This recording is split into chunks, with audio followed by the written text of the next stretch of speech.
Too much work, not enough painting. This is college. This happy camper. I think I just broke this.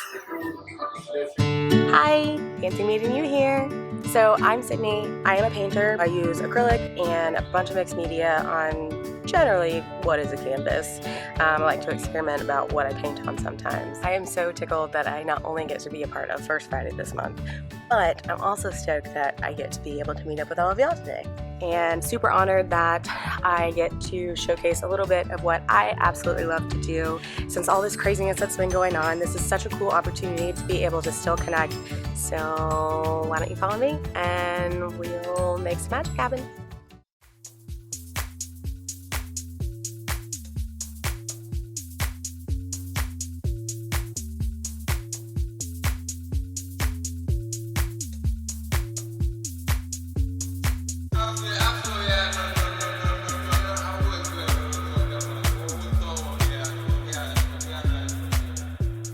So I want to jump straight into it and explain a little bit about how I create. I absolutely love how I process, so if I get ahead of myself, please excuse me. Let's just start with the basics again. Generally what I tend to do with painting, which is why I got into painting in the first place, is I deal with motions. I had a tendency to self-destruct for a very long time, and painting saved me, you know? Someone told me one time that as artists, if we're not creating, we're destroying, and oh my, I have found that to be so true.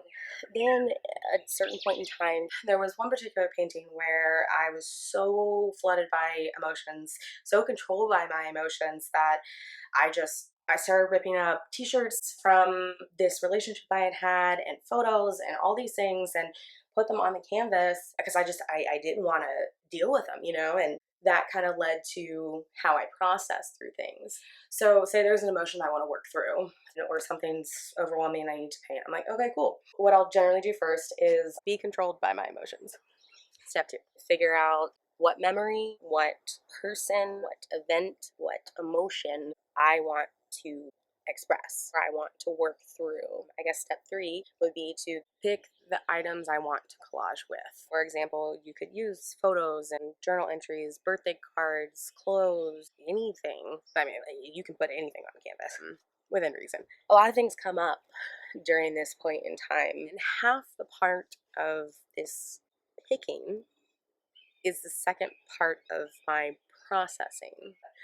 But how my creative process works is, okay, I need to work through something. I'm going to collage it on here. And so by giving it physical space on my canvas, I get to hold space for it emotionally and mentally. And I sit and I process. I cry a lot. I laugh sometimes because it doesn't always have to be bad emotions, but what came about from that was amazing to me because I do a lot of collage work on my pieces, and I found that collaging with personal sentimental items brought out an authenticity in my paintings I had not seen before. I absolutely love that because each piece means so much to me because of that, and each piece is going to be completely unique because of that. I think there is something that just comes with using sentimental items. They're just emotionally charged. They're worn and they're torn and they're loved. I mean, you think about it. You have all these things that you got from someone and took time reading, or you wrote for someone, or you took time taking the photo. I don't know, maybe you made a t-shirt together, or maybe it's a bracelet you made, or they made you. And not only was that time taken and whatever emotion comes with it, you took all the time to keep it with you and hold on to it, you know? I learned to just look at it and let it be what it is, just for 5-10 minutes. So then the next step is, and whenever it feels right, I've processed enough or I've collaged enough stuff on there, then either I will paint over it or I will repurpose it so it's something new.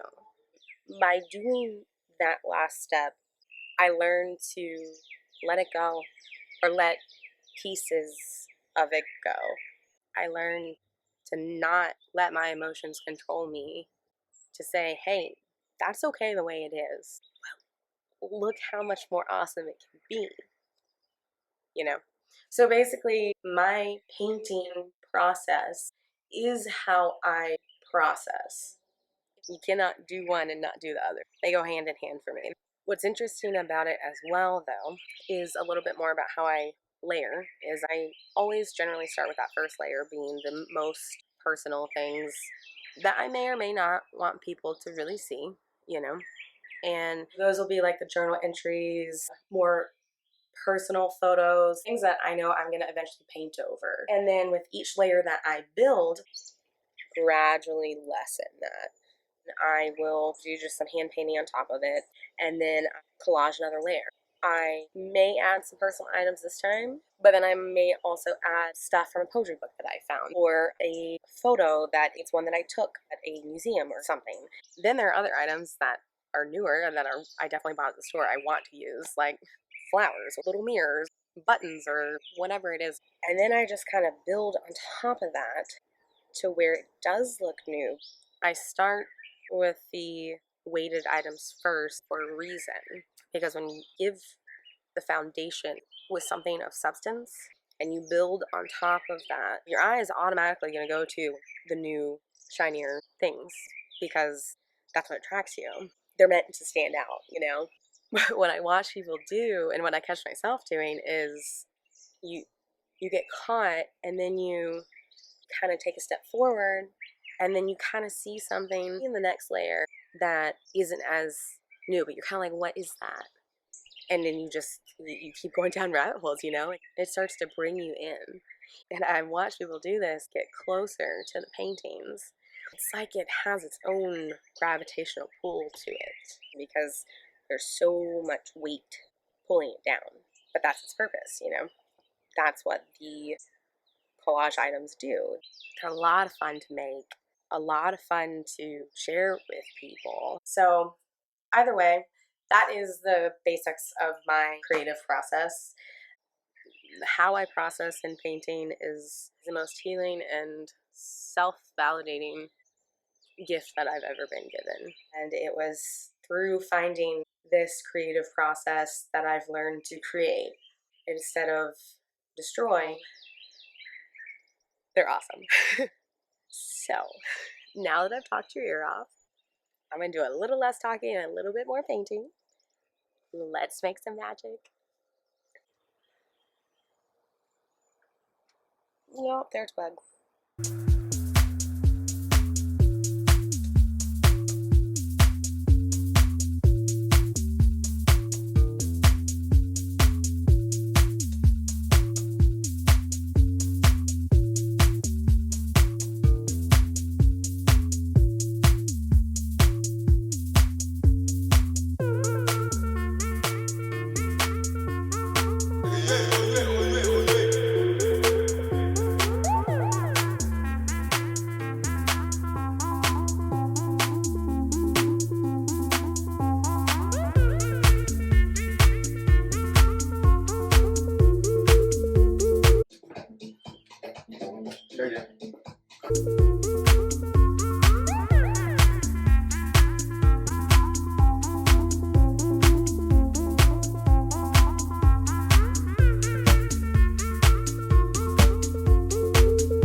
On top of you and me.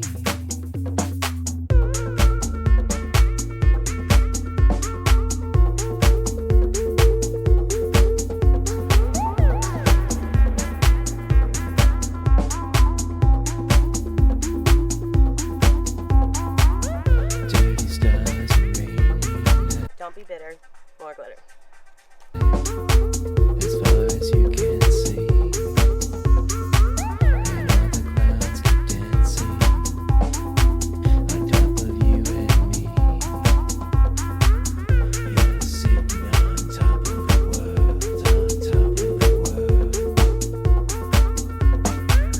You're sitting on top of the world, on top of the world. You're sitting on top of the world, on top of the world. You're sitting on top of the world, on top of the world. Just like the dark sky, deeper than the sea. All the clouds are dancing on top of you and me. Thank you so much for watching this video. It has been so much fun to be able to do this.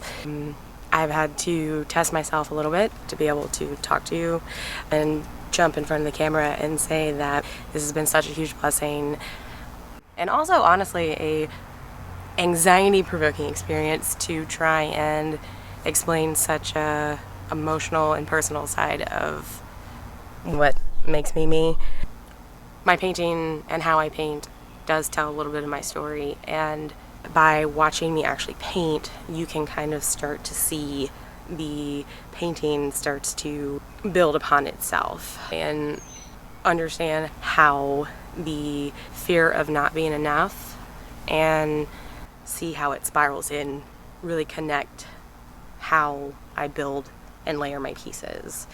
And then hopefully at the end you'll be able to see the finished result and be able to connect how my brain kind of works through things as I paint. I'm already excited to see where this piece is going to go.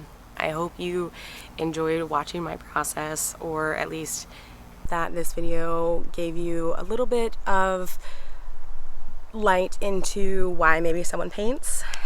Maybe it inspires you to try something new in your creative outlet. I want to thank all the people at First Friday for letting me be involved in this awesome experience, for taking the time not only to support me but to listen to me, and I really appreciate that. I don't always tell people what emotion is behind the paintings I do, because I really truly want people to be able to take away what they need from my work, but getting to explain my creative process, able to share this in this kind of way, is like telling my own story and letting me rant to you about how much I love painting, because I absolutely do love it, and you supporting that, whoever you are, is amazing. So thank you to whoever is watching this video. Paintings for me generally just don't take one day. There's so much that goes into it, because dealing with emotions takes time, you know? And I hope that you're able to connect the dots.